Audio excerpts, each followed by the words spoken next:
Hangoi itap tayo, am tap sa itap ta kay.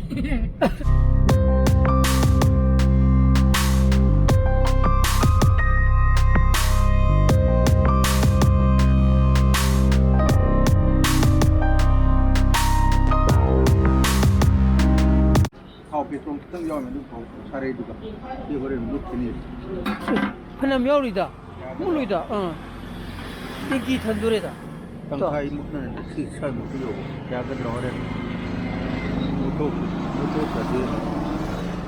Sabu flavor.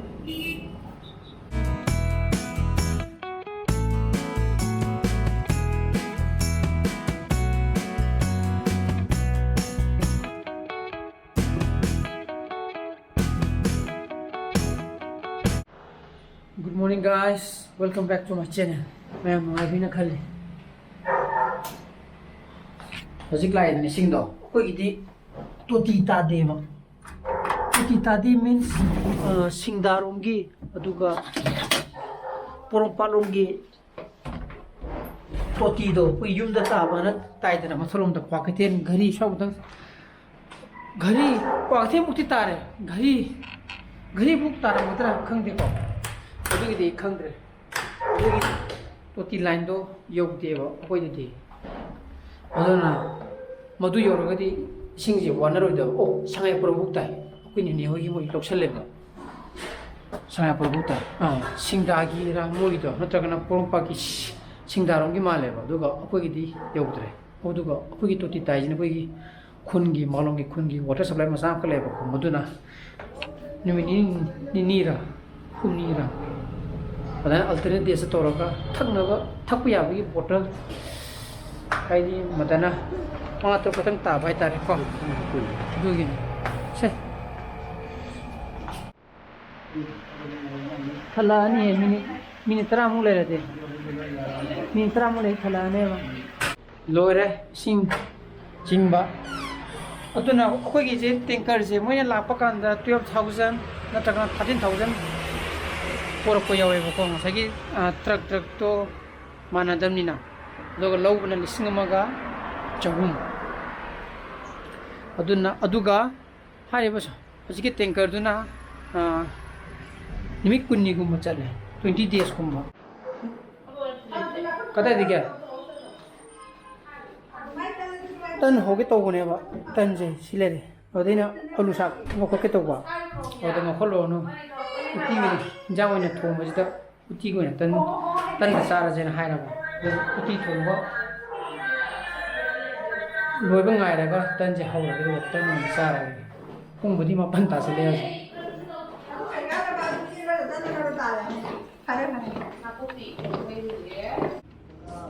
Pasoki ujarage pasu tungi juro ba pasu ujarage nang ilo nang tungdi lo pasu nang sai ko do ilo tungdi lo ilo 나라라 동어라 mamai chom le ke dam ro ta cha di 동어라 시 동어라 ka kalo pasu 봐야지 kong thang kalo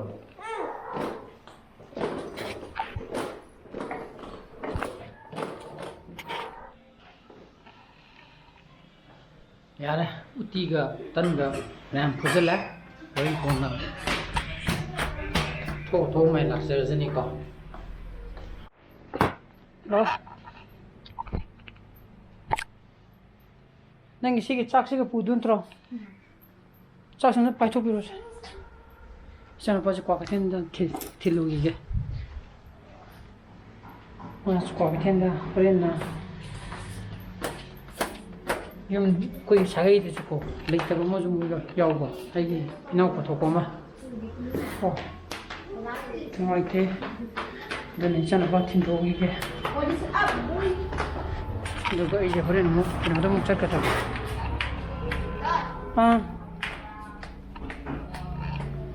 हाइजी Boram म जुम लेदिनि ngasiजे तौरिजे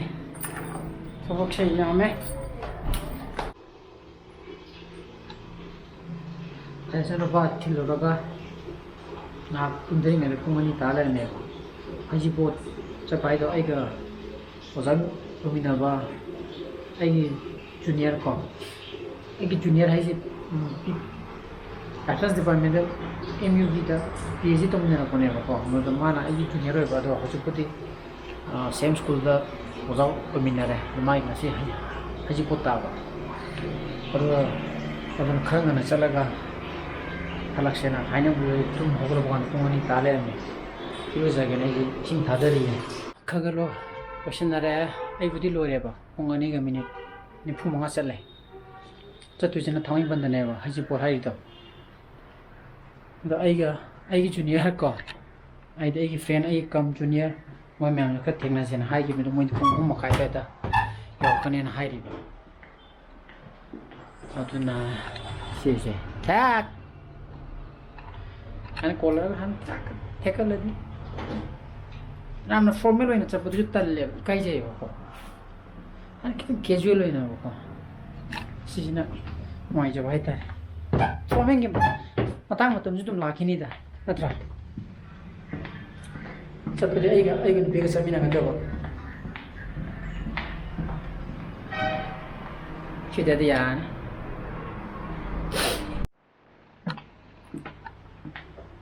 envelope amata thi ni ma pudum thokla ba ko thok bai chang da la si envelope kadai da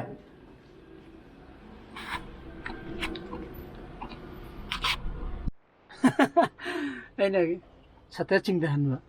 ai kumdurak patal lena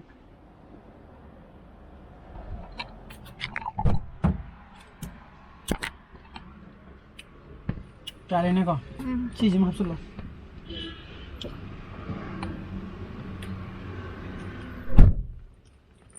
दूध नम phone पीले कोई ना 요라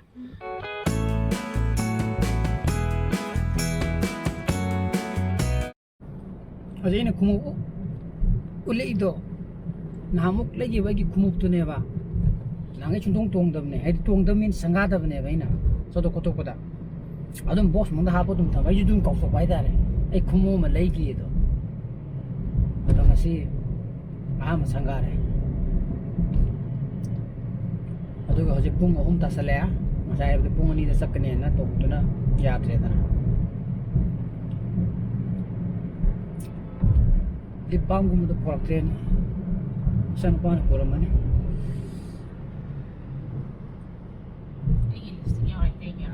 ha nangi lipstick piro ne tasha lage ne de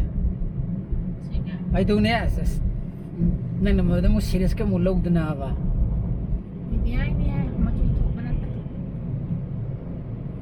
masu to ponte harap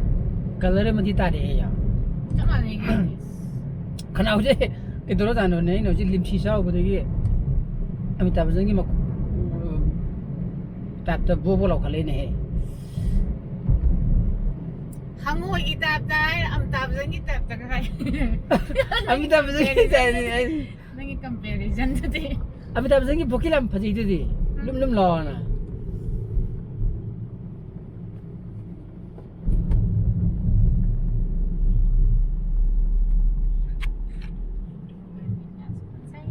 hangoi ya kino ningjenge aigi vocal je namoi na hai gar khang de ne aigi blog da customer kya ga wari sana baje adom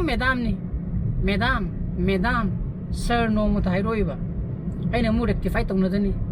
ai madam na ti I am male na hamra I am not female na oh sorry ga tor ka ne ba ko करी no तू बता रही नहीं करी no गाड़ी थोई नहीं ना के का आगे थोए बा तुरदी खरके का आधा खलु रोदना सुरो में दे खलदी बुंगो हजे मतोन तो सलदी भाई मतोन तुरु तुम होस्तान योगद्रोम ने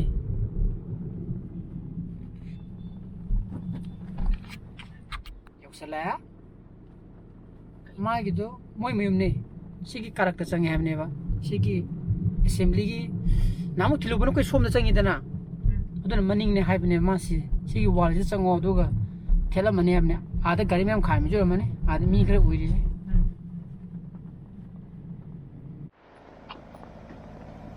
बस क्यों रे मैदाम नहीं ने मैदाम उतरो हाँ khangdi madam kidoi na khangdi madam na koi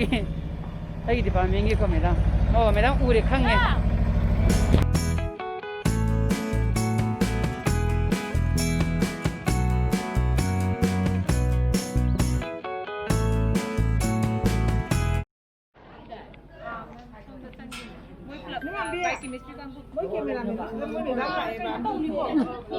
madam theng ni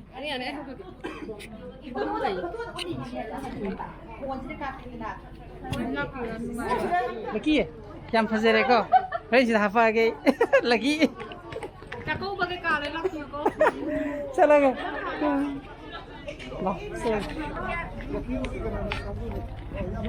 हाँ yang kina aigi lamina ko to ba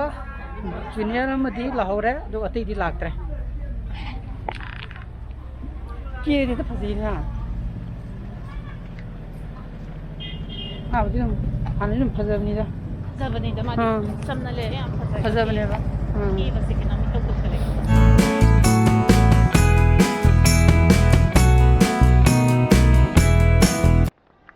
moi da muk change ngai isanu pa thanam ba to adu julon tokhap pi ge adegi moi hingun du ju hayeng lu hom ma leiba mai manau pa thok ma adu gi poyeng ju ina pitho ma ge pe di ya roi ba nabani adum tawle ra sai di ge hale gi yum handrom ni ko stu mammi tu ni sadra ba majina YouTube yengi ba Bijit lakhi dra nangi ngangan lagta hai haji pumri ta sale ha haira no oh dune to hora hey sila hui biji summan jale ko ma su po chalo Masayna yung da yore ba ko do thagak atai te khara tawre atun hajik sak sa thoge saksa na to rage tun ngasi gi close di matang se person jarage gi su pami butho gadi like to biro mo share to bio du subscribe to ko bi ko subscribe to biro mo ngi sana buzule bio so please be safe and be healthy bye bye good night bye bye